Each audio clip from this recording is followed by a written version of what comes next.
शुरुआत में दिखाते हैं कि एक कैटरीना नाम की लड़की है और जब वह अपने रूम में जाती है तो वह देखती है कि उसकी मोम नए कपड़े मटक कर उसके बेड पर सो रही है। तो कैटरीना अपनी मोम से पूछती है कि मोम आपने नए कपड़े क्यों मटके हुए हैं। तो उसकी मोम कहती है कि मुझे डिनर के लिए लेट हो रहा है और वह वहाँ से चली जाती है। अब आगे की फिल्म को एक्सप्लेन करने से पहले मैं आपको बता दूं कि यह फिल्म पास्ट और प्रेजेंट दोनों में चलने वाली है। मतलब इसकी स्टोरी कभी पास्ट में चली जाएगी तो कभी प्रेजेंट में आ जाएगी। बट डोंट वरी, हम व्यूअर्स इस मूवी को काफी अच्छे से समझ सकते हैं। अब फिल्म में आगे दिखाते हैं कि कैटरीना स्कूल से अपने घर आती है और वह देखती है कि उसके फादर चेयर पर बैठे हैं और वो रो रहे हैं। तो कैटरीना अपने फादर से पूछती है कि क्या हुआ, आप क्यों रो रहे हैं। तो उसके फादर बताते हैं कि तुम्हारी मोम मुझे छोड़कर चली गई। तो इस पर कैटरीना कहती है कि मोम आपको छोड़कर कहीं नहीं गई है, वो आ जाएंगी, गई होंगी यहीं कहीं। तो इस पर उसके फादर कहते हैं कि मैंने सब जगह फोन करके पता किया है लेकिन तुम्हारी मोम कहीं नहीं मिली। तो कैटरीना यह कहकर अपने रूम में चली जाती है कि डैड आप बेकार की टेंशन ले रहे हैं, वो आ जाएंगी। आगे दिखाते हैं कि कैटरीना अपने बॉयफ्रेंड फिल से बताती है कि मेरी मोम पता नहीं कहाँ चली गई और उन्हें कोई लेटर भी नहीं छोड़ा कि वो कहाँ गई है। तो फिल कहता है कि तुम्हें क्या लगता है कि वो कहाँ गई होंगी। तो कैटरीना कहती है कि मुझे लगता है वो डैड को छोड़कर चली गई है, जो वो हमेशा कहती रहती थी। तो फिल कहता है कि क्या तुम्हारी मोम का बिहेवियर कुछ अजीब था। तो कैटरीना कहती है कि हाँ अजीब तो था, वो कल मेरे बेड पर सो रही थी और उन्होंने बिल्कुल नए कपड़े मटके हुए थे। और बातों ही बातों में कैटरीना फिल से कहती है कि तुम अगर फ्री हो तो घर पर आ जाओ, गुटरगू करेंगे। लेकिन फिल बहाना बना देता है कि मुझे बॉस ने बुलाया है। और यहाँ हम व्यूअर्स समझ नहीं पाते कि फिल ने आने से मना क्यों किया, जबकि गुटरगू के लिए तो इंसान 7 समुद्र पार से भी आ जाता है। तो यह हमें आगे पता चलेगा कि फिल ने ऐसा क्यों किया। अगले सीन में दिखाते हैं कि कैटरीना के फादर अब भी अपनी वाइफ के जाने के गम में उदास बैठे हैं। तो कैटरीना अपने फादर से कहती है कि हमें पुलिस को फोन करना चाहिए। तो उस पर उसके फादर कहते हैं कि नहीं, मैं नहीं चाहता कि पुलिस घर पर आए और सभी पड़ोसियों को पता चले कि मेरी वाइफ मुझे छोड़कर चली गई और यह तुम्हारी मोम को भी पसंद नहीं आएगा। आगे दिखाते हैं कि कैटरीना को एक सपना आता है जिसमें उसकी मोम बिल्कुल नंगी नामर्जाद बर्फ पर धसी पड़ी है। तो कैटरीना अपनी मोम से पूछती है कि मोम क्या हुआ तुम्हारे साथ। और तभी अचानक से कैटरीना की आंख खुल जाती है और उसको अपने बचपन की यादें आने लगती है कि कैसे उसकी मोम उसके बालों को बांधा करती थी और उसकी मोम ने उसका नाम कैटरीना रखा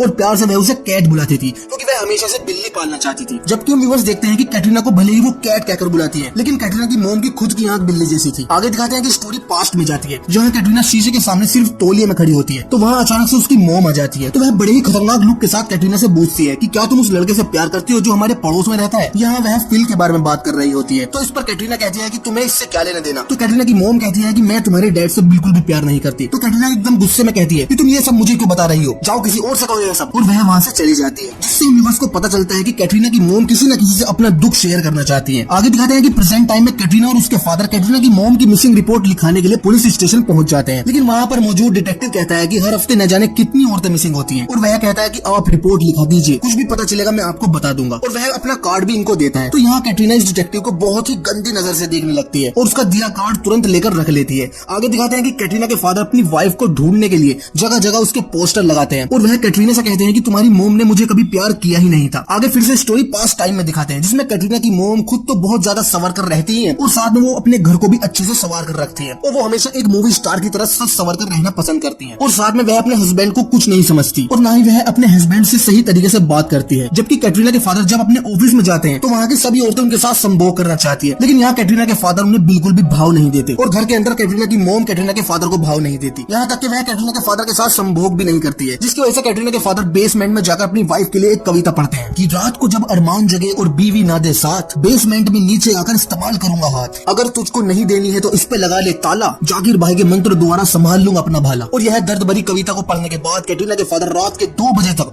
अपने मिथुन को खूब हंसाते हैं। मतलब वह रात भर दबा के हस्त मैथुन करते हैं और यह बात कैटरीना को भी पता होती है। तो इस पर वह सोचती है कि न जाने इन्होंने मुझे कैसे पैदा किया होगा। आगे दिखाते हैं कि कैटरीना और उसके फादर मदर तीनों ब्रेकफास्ट कर रहे होते हैं। तो कैटरीना के फादर अपनी वाइफ से बटर पास करने के लिए बोलते हैं। तो यहाँ कैटरीना की मदर अपने हस्बैंड को ऐसे देखती है जैसे कि उन्होंने उसकी गुफा की एंट्री का टिकट मांग लिया हो। और यह देख कैटरीना मन ही मन सोचती है कि एक दिन जरूर मेरी मोम मेरे फादर की चाय में जहर मिलाकर उन्हें मार डालेगी। आगे फिल्म का प्रेजेंट टाइम दिखाते हैं जिसमें कैटरीना का बॉयफ्रेंड फिर उसके पास उसके रूम में होता है और वह कहता है कि मुझे तुम्हारी फिक्र है कि तुम्हें तुम्हारी मोम के बिना कैसा लग रहा होगा। तो इस पर कैटरीना कहती है कि मुझे मेरी मोम का जाने का बिल्कुल भी दुख नहीं है। वह ऐसा क्यों बोलती है यह हमें आगे पता चलेगा। अब यहाँ कैटरीना अचानक से फिल से कहती है कि तुम बकवास ही करते रहोगे या गुटरगुबी करोगे। लेकिन फिल फिर से बहाना बनाकर वहाँ से चला जाता है कि मुझे बॉस ने बुलाया है और संभोग की आग में तड़पती कैटरीना फिर से उदास रह जाती है। अगले सीन में दिखाते हैं कि कैटरीना यह बात अपने दोस्तों को बताती है कि अगर और कुछ दिन मुझे संभोग ना मिला तो मैं फट जाऊंगी। तो इस पर कैटरीना की दोस्त बोलती है जिसका मुंह गुलाब जामुन जैसा होता है। वह कहती है कि तुम उस डिटेक्टिव के साथ क्यों नहीं कर लेती जो तुम्हारी मोम के केस को देख रहा है। तो उस पर कैटरीना कहती है कि वो 40 साल का है और मैं 17 साल की, ऐसा कैसे हो सकता है। और कहती है कि पता नहीं फिल को क्या हो गया है, वह करने को तैयार ही नहीं है। तो इस पर गुलाब जामुन के मुंह से लड़की कहती है कि मुझे लगता है कि फिल के रिफिल में कोई खराबी आ गई है। और कैटरीना से पूछती है कि तुमने सबसे पहले किसके साथ संभोग किया था। तो कैटरीना बताती है कि फिल के साथ ही किया था और वह उस किस्से को पूरे विस्तार से बताती है कि फिल ने उसकी वर्जिनिटी कैसे छीनी थी। इसमें दिखाते हैं कि फिल और कैटरीना एक दूसरे को स्कूल से ही लिपटते हुए आ रहे हैं और वह घर पर आकर बिल्कुल नंगे नामर्जात हो जाते हैं। और फिर फिल कैटरीना के साथ पहली बार संभोग करने को चलता है और कैटरीना से पूछता है कि पक्का करना चाहती है। कभी बाद में फिर नुकाया कि ओका कर दिया, तो कैटरीना कहती है कि हाँ पक्का करना चाहती। और फिर क्या था, इतने सुनते ही फिल कैटरीना का करीना बना देता है और उसके साथ दबा दबा के संभोग करता है। अगले सीन में दिखाते हैं कि कैटरीना की मोम फिल के घर जाती है और वहाँ उसको फिल की मोम मिलती है जो देख नहीं सकती। तो फिल की मोम कैटरीना की मोम को घर के अंदर बुलाती है और तभी वहाँ फिल आ जाता है जो केवल एक तौलिए में होता है। और यहाँ कैटरीना की मोम फिल को बहुत ही गंदी नजर से देखने लगती है और तभी फिल का तौलिया खुल जाता है। तो कैटरीना की मोम फिल के रिफिल को देख लेती है और वो यह देखकर एक अच्छी सी मुस्कान देती है, जिसे देख हम व्यूअर्स समझ जाते हैं कि कैटरीना की मोम जवान लड़कों को पसंद करती है। वह अपने आप को 18 साल की समझती है और वह एक दिन फिल का रिफिल जरूर लेकर रहेगी। अगले सीन में दिखाते हैं कि फिल और कैटरीना रात को बेसमेंट में संभोग कर रहे होते हैं। तो तभी वहाँ कैटरीना की मोम आ जाती है और इन्होंने एक सेक्सी मैक्सी पहनी होती है जिसमें से इनका सारा मामला दिखता रहता है और वो इन दोनों को देख जेलस फील करने लगती है और फिल से कहती है कि वो यहाँ से जाए क्योंकि बहुत रात हो गई है। तो उस पर कैटरीना कहती है कि नहीं, अभी तो हमें होमवर्क भी करना है, लेकिन फिल वहाँ से चला जाता है और यहाँ कैटरीना अपनी मोम से नाराज हो जाती है। अगले सीन में दिखाते हैं कि कैटरीना की मोम एक सुपर सेक्सी स्विम सूट में होती है और तभी वहाँ फिल आता है और वह कहता है कि यहाँ मेरी मोम की बिल्ली आई है और मैं उसे लेने आया हूँ। लेकिन हम भी बस जानते हैं कि फिल बिल्ली के लिए नहीं बल्कि बिल्लो के लिए आया था और बिल्लो भी उसे गंदे इशारे दे रही थी। लेकिन फिलहाल बिल्लो फिल को डिनर के लिए इन्वाइट करती है और वह वहाँ से चला जाता है। आगे दिखाते हैं कि फिल्म फिर से प्रेजेंट टाइम में वापस आ जाती है जहाँ कैटरीना के संभोग की आग दिन ब दिन बढ़ती जा रही है। तो वह डिटेक्टिव को फोन करती है जो उसकी मोम के मिसिंग केस को देख रहा होता है और कहती है कि मुझे मेरी मोम के बारे में कुछ बात करनी है। तो वह डिटेक्टिव उसे अपने घर बुला लेता है। तो कैटरीना उस डिटेक्टिव के घर पहुंच जाती है और यहाँ वह बहुत ही हॉट ड्रेस में आती है जिसे देख डिटेक्टिव तुरंत समझ जाता है कि यह मोम के केस के लिए नहीं बल्कि कुछ गंदे काम करने के लिए आई है। और यह डिटेक्टिव कैटरीना से कहता है कि मैं जानता हूँ कि तुम यहाँ मुझे सेड्यूस करने आई हो और मैं सेड्यूस हो भी रहा हूँ। तो यहाँ कैटरीना फुल ग्रीन सिग्नल देती है, इतने ग्रीन की पेड़ पौधों की हरियाली को भी शर्म आ जाए। और अब डिटेक्टिव खुद को कितना रोकता, वह भी उसके पास जाकर बैठ जाता है और वह कैटरीना का हाथ अपने पेचकस पर रख देता है और उससे कहता है कि तुम्हें यह चाहिए। तो कैटरीना शर्माते हुए कहती है कि हाँ मुझे यही चाहिए और उसके बाद दोनों दबा के संभोग करते हैं और तब जाके कहीं कैटरीना को सुकून मिलता है। और यहाँ हम व्यूअर्स फिल से कहते हैं कि ले साले अब तू बॉस की ही ले लियो। अगले सीन में दिखाते हैं कि कैटरीना यह बात अपने दोस्त गुलाब जामुन को बताती है और कहती है कि डिटेक्टिव तो फिल से कहीं ज्यादा अच्छा से करता है। और यह सुन गुलाब जामुन कहती है कि काश मैं भी किसी के साथ ऐसा कर पाती। आगे दिखाते हैं कि कैटरीना अपने दोस्त के साथ अपने घर पर आ जाती है और वह अपने मैसेज बॉक्स में एक मैसेज सुनती है कि उसके मोम के केस में उसके फादर का लाई डिटेक्टर टेस्ट हुआ है। तो यहाँ वह चौंक जाती है कि आखिर उसके फादर का लाई डिटेक्टर टेस्ट क्यों किया गया है। तो तभी वहाँ कैटरीना के फादर आ जाते हैं। तो कैटरीना अपने फादर से पूछती है कि आपका लाई डिटेक्टर टेस्ट क्यों हुआ है। तो उसके फादर कह देते हैं कि यह पुलिस का प्रोसीजर होता है, वह फैमिली मेंबर्स के लाई डिटेक्टर टेस्ट ले सकते हैं। आगे दिखाते हैं कि कहानी फिर से पास्ट में जाती है और यहाँ कैटरीना की मोम गुस्से में कैटरीना के रूम में जाती है और वह जोर जोर से कैटरीना से पूछने लगती है कि क्या फिल तुम्हारे साथ दबा के संभोग करता है। लेकिन यहाँ कैटरीना अपनी मोम के सवाल का कोई जवाब नहीं देती। तो कैटरीना की मोम तुरंत गुस्से में कैटरीना के ऊपर से चादर हटा देती है और वह देखती है कि कैटरीना बिल्कुल नंगी धड़ंगी है। तो वह कैटरीना से कहती है कि तुमने कपड़े क्यों नहीं पहने हैं। तो कैटरीना रोते हुए कहती है कि मुझे बहुत तगड़ी गर्मी लग रही थी। लेकिन कैटरीना की मोम उस पर बहुत ज्यादा गुस्सा करने लगती है तो उस पर कैटरीना रोने लगती है। और हम व्यूअर्स यहाँ कहते हैं कि या तो इसे नंगी होकर सोने दो, नहीं तो यह रोकर दिखाएगी। तो कैटरीना की मदर ऐसा बिहेवियर इस वजह से करती है क्योंकि वह अपनी खुद की बेटी से जेलस फील करती है। वह चाहती है कि वह भी उसकी तरह फिल के साथ संभोग करे, वह भी कैटरीना की तरह जवानी के मजे ले। लेकिन हम व्यूअर्स के लिए यहाँ एक सवाल बनता है कि वह अपने हस्बैंड के साथ संभोग क्यों नहीं करती। तो यह हमें आगे पता चलेगा। आगे दिखाते हैं कि कैटरीना बहुत ही खूबसूरत तरीके से तैयार होती रहती है। तो वहाँ उसकी मोम आती है और वह उसको घूरने लगती है और कहती है कि मैं भी जवानी में तुम्हारे जैसी दिखती थी। और वह कैटरीना को बहुत ही डरावनी नजरों से देखने लगती है। लेकिन कैटरीना तुरंत दरवाजा बंद कर देती है। और आगे दिखाते हैं कि कैटरीना बेसमेंट के अंदर फिल के साथ बैठी होती है। तो वहाँ कैटरीना की मोम आती है और उन्होंने टीनेज लड़कियों वाली छोटी सी स्कर्ट पहनी होती है और वह फिल को दिखाने के लिए वहाँ डांस करने लगती है। तो तभी वहाँ कैटरीना के फादर आ जाते हैं और वह अपनी वाइफ को ऐसा पहनावे के साथ देखकर कहते हैं कि यार तुमने क्या पहन रखा है। तो यह सुनकर कैटरीना की मोम भड़क जाती है और वह अपने हस्बैंड से कहती है कि मेरी चॉइस है, मैं कुछ भी पहन सकती हूँ, तुम कौन होते हो मुझे रोकने वाले। और वह तभी अचानक से फ्रिज खोलती है तो उसमें से बहुत ही बुरी स्मेल आ रही होती है क्योंकि वह फ्रिज को ऑन करना भूल गए थे और उसमें रखा सारा मीट सड़ चुका था। तो यह सब वहाँ से दूर आ जाते हैं और यहाँ कैटरीना के फादर कहते हैं कि मैं बाजार से जाकर चाइनीज ले आता हूँ। लेकिन कैटरीना की मोम कहती है कि मैं नहीं खाऊंगी चाइनीज। तो इस पर कैटरीना के फादर कहते हैं कि तुम खुद बना लो जो भी तुम्हें पसंद हो। तो कैटरीना की मोम कहती है कि मैं अब नहीं बनाऊंगी कुछ भी, मैं थक चुकी हूँ तुम्हारे लिए डिनर बनाकर। सारी जिंदगी मैंने तुम्हारे लिए सिर्फ डिनर ही बनाए हैं और मुझे मेरी वही लाइफ वापस चाहिए। और वह गुस्से में वहाँ से चली जाती है। अगले सीन में दिखाते हैं कि कैटरीना अपने एक बॉयफ्रेंड ओलिवर के साथ घूमती रहती है और वह अपने लिए एक सिगरेट जलाती है। तो इस पर ओलिवर उसे रोकता है कि सिगरेट सेहत के लिए हानिकारक है। तो कैटरीना को उसकी यह बात बुरी लग जाती है और वह वहाँ से चली जाती है। और हम बस ओलिवर से कहते हैं कि ले साले और बन जा डॉक्टर। आगे दिखाते हैं कि कैटरीना कुछ टाइम के लिए टाउन से बाहर गई हुई है और अब वह वापस आ गई है। तो उसके डैड उसे एयरपोर्ट से लेने के लिए जाते हैं और कार में कैटरीना के डैड उससे बताते हैं कि वह एक औरत से शादी करने वाले हैं और कहते हैं कि अगर तुम्हें कोई एतराज ना हो तो उस पर कैटरीना कहती है कि मुझे क्यों एतराज होगा, मोम आपको छोड़कर चली गई, आपका भी हक बनता है शादी करके खुश रहने का। आगे दिखाते हैं कि टाउन में लौटने के बाद कैटरीना सबसे पहले उस डिटेक्टिव के पास जाती है और उसके साथ दबाकर संभोग करती है। उसके बाद वह अपने दोस्तों के पास जाती है और उनसे कुछ बातें करने के बाद वह फिल के पास जाती है और उससे पिक्चर देखने के लिए चलने को बोलती है, लेकिन फिल जाने से मना कर देता है। और यहाँ हम बस देखते हैं कि कैटरीना के साथ फिल का बिहेवियर पास्ट टाइम में काफी अच्छा है। पास्ट टाइम में वह उसके साथ संभोग वगैरह सब कर रहा है, लेकिन जब से उसकी मदर गायब हुई है तब से फिल का बिहेवियर कैटरीना के साथ थोड़ा अजीब है। तभी तो कैटरीना को उस डिटेक्टिव का पेचकस लेना पड़ रहा है, जो हमें आगे पता चलेगा कि फिल ऐसा क्यों कर रहा है। और फिल के इस बिहेवियर की वजह से कैटरीना फिर से डिटेक्टिव के पास पहुंच जाती है और यह दोनों फिर से दबा के संभोग करते हैं। और संभोग के बाद कैटरीना डिटेक्टिव से पूछने लगती है, तुम्हें क्या लगता है कि मेरी मोम हमें छोड़कर क्यों गई होगी? तो उस पर वह डिटेक्टिव कहता है कि मुझे नहीं लगता कि तुम्हारी मोम कहीं गई है, मुझे लगता है कि उनका मर्डर हो चुका है और मुझे तुम्हारे फादर पर शक है। तो उस पर कैटरीना कहती है कि अगर तुम्हें फादर पर शक है तो तुम उन्हें अरेस्ट क्यों नहीं करते? तो डिटेक्टिव कहता है कि हमारे पास अभी कुछ एविडेंस नहीं है जिससे कि यह साबित हो सके कि तुम्हारी मोम तुम्हारे डैड ने ही गायब की है, क्योंकि मुझे लगता है कि तुम्हारी मोम का कोई बॉयफ्रेंड होगा और तुम्हारे फादर ने उसके साथ तुम्हारी मोम को गुटरगू करते देख लिया होगा और तुम्हारे फादर ने ही तुम्हारी मोम का मर्डर कर दिया होगा। तो डिटेक्टिव की इस बात पर कैटरीना भड़क जाती है और वह डिटेक्टिव के घर से चली जाती है, लेकिन कैटरीना के दिमाग में डिटेक्टिव की बात बैठ जाती है और वह सोचने लगती है कि शायद फिल ने ही मेरी मोम का गेम बजा दिया होगा, क्योंकि एक दिन जब वह अपने घर पर आई थी तो फिल और उसकी मोम बहुत ही हंस के बातें कर रहे थे, जबकि कैटरीना की मोम कभी भी इतना हंस के बातें नहीं करती है। तो यह सोचने के बाद कैटरीना तुरंत फिल के घर जाती है, लेकिन वह अपने घर पर नहीं होता। तो कैटरीना यह बात अपने दोस्तों को बताती है कि डिटेक्टिव ने उससे कहा है कि तुम्हारी मोम के गायब होने में तुम्हारे डैड का हाथ हो सकता है। तो उस पर कैटरीना के दोस्त कहते हैं कि हाँ, यह शक तो हमें भी था, लेकिन हमने तुम्हें इसलिए नहीं बताया क्योंकि तुम्हें बुरा लगता। और बातों ही बातों में गुलाब जामुन कहती है कि हम सबकी बियर गर्म हो रही है, लाओ मैं इसे थोड़ी देर के लिए फ्रिज में रख देती हूँ। तो वह तीनों देखते हैं कि फ्रिज पर एक ताला लगा हुआ है और वह सोचते हैं कि फ्रिज पर ताला कौन लगाता है। और तभी वहाँ कैटरीना के फादर आ जाते हैं और वो तुरंत सबसे कहते हैं कि जाओ, अब बहुत रात हो चुकी है। लेकिन कैटरीना जाने से मना करती है, लेकिन उसके फादर डांट कर तीनों को वहाँ से भगा देते हैं। तो अपने फादर का यह बिहेवियर देख कैटरीना का शक और बढ़ जाता है। तो वह तुरंत फिल के पास जाती है और उससे कहती है कि तुम मुझे बताओ कि तुम्हारे और मेरी मोम के बीच क्या चल रहा था। लेकिन फिल उससे कुछ भी बताने से इनकार कर देता है। तो कैटरीना कहती है कि मैं तुम्हें कुछ भी नहीं कहूंगी, प्लीज तुम मुझे बताओ कि क्या मेरी मोम का अफेयर तुम्हारे साथ चल रहा था? तो फिल कहता है कि नहीं, ऐसा नहीं है। और वह जाते जाते कैटरीना से एक बात कहता है कि तुम्हारे फादर को सब पता है कि तुम्हारी मोम का क्या हुआ है। और यह सुन कैटरीना के पैरों तले जमीन खिसक जाती है। उसे लगता है कि उसकी मोम को उसके फादर ने ही मार डाला है। तो वह देर रात होने का इंतजार करती है और उसी फ्रिज के पास जाती है जिस पर लॉक लगा हुआ था। वह उस लॉक को खोलती है तो वह देखती है कि उस फ्रिज में कुछ भी नहीं है। और तभी वहाँ कैटरीना के फादर आ जाते हैं, जिसे देख हम व्यूअर्स को लगता है कि कैटरीना का फादर का बिल्कुल ही बेसमेंट के पास ही पड़ा रहता है, कुछ भी होना होता है तो तुरंत कैटरीना के फादर वहाँ आ जाते हैं। तो अब कैटरीना अपने फादर से पूछती है कि आपने मोम के साथ क्या किया? मुझे फिल ने बताया कि आपको पता है कि मोम कहाँ है। तो उसके फादर कहते हैं कि तुम उस पागल की बात सुनकर अपने फादर पर शक कर रही हो। तो यहाँ कैटरीना इमोशनल हो जाती है क्योंकि फ्रिज में भी कुछ नहीं मिला था। उसे लगता है कि वह बेकार अपने फादर पर शक कर रही है और वह अगली सुबह टाउन छोड़कर चली जाती है और उसके फादर उसे एयरपोर्ट पर छोड़ने के लिए जाते हैं। लेकिन उसे बाद में पता चलता है कि उसके फादर को पुलिस ने पकड़ लिया है और उसके फादर ने उसकी मोम को मार दिया था और कैटरीना के फादर ने जेल के अंदर सुसाइड कर लिया। और यहाँ व्यूअर्स के लिए सवालों की कतार लग जाती है कि अगर कैटरीना के फादर ने अपनी वाइफ का मर्डर किया तो उस दिन कैटरीना को फ्रिज में उसकी बॉडी क्यों नहीं मिली? तो इसका जवाब यह है कि कैटरीना अपने दोस्तों के साथ फ्रिज को खोलने की कोशिश कर रही थी। तो उसके फादर समझ गए थे कि फ्रिज से बॉडी हटानी होगी, तो वह अपनी वाइफ की बॉडी फ्रिज से हटाकर कहीं और दफना देते हैं। अब दूसरा सवाल बनता है कि कैटरीना के फादर ने अपनी वाइफ को क्यों मारा? तो फिल्म हमें दिखाती है कि एक रोज जब कैटरीना की मोम घर पर आती है और वह अपने रूम में जाती है तो वह देखते हैं कि उसके फादर और फिल दोनों ने आपस में अपना अपना भाला भिड़ा रखा है। और यह देख कैटरीना की मोम के साथ साथ हम व्यूअर्स भी चौंक जाते हैं। और यहाँ हम व्यूअर्स के लिए फिल्म के अब तक के सारे राज खुल जाते हैं कि असल में कैटरीना की मोम संभोग के लिए मना नहीं करती, बल्कि कैटरीना के फादर ही मना किया करते थे क्योंकि वो समलैंगिक होते हैं। और फिल भी इसलिए कैटरीना को संभोग करने से मना कर रहा था क्योंकि वह कैटरीना के फादर को खुश करने में लगा हुआ था। तो इन दोनों को देख कैटरीना की मोम जोर जोर से हंसने लगती है। तो कैटरीना के फादर को उसका हंसना बहुत बुरा लगता है, तो वह अपनी वाइफ को गला दबाकर उसे मार डालते हैं और फिल्म खत्म हो जाती है।